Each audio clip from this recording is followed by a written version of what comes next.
Nationwide protests will be held today amid the controversy surrounding the U.S. Postal Service. Here in the Southland, demonstrators will gather in Hollywood to demand the resignation of the Postmaster General. KCAL 9's Joy Benedict is live in Hollywood with the details. Good morning, Joy.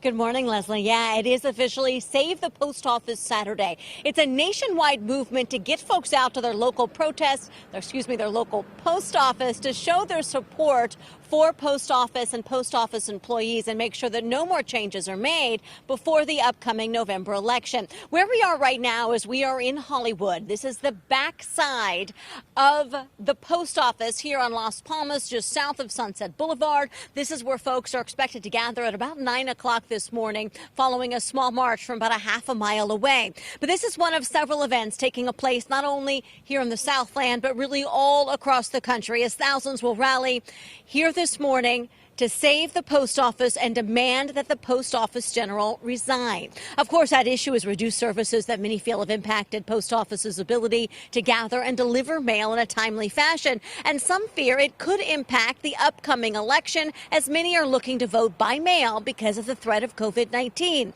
Well, today, members of the U.S. House of Representatives are expected to vote on legislation to possibly allocate $25 billion to the Postal Service and ban operational changes that have slowed mail service around the country. In recent months, the USPS cut overtime for employees, reduced business hours, and removed some high-volume mail sorting machines from facilities. Now, Democrats argue the policies were intended to hurt mail-in voting ahead of the November election. The Postmaster General denies that claim, saying the changes were simply intended to increase efficiency and, of course, save money. The unexpected changes have alarmed customers, though, as well as postal workers.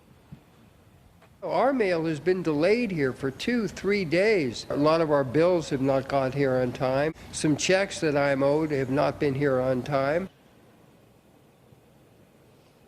Now, as for this particular rally to save the post office Saturday, it's actually beginning around the corner at the CNN building at 8 o'clock. Then the group is expected to march over here to the backside of this post office for an event again at 9 a.m. But this isn't the only location throughout Southern California, as post offices all over the area, from Santa Monica to Burbank, the Valley, here in Hollywood, are expected to see similar events from folks in the community, as they are trying to keep these rallies pretty small in nature based on the neighborhood. Obviously, because of the threat of COVID-19, they're trying to limit the sizes at each individual postal property. I'll send it back to you, Leslie.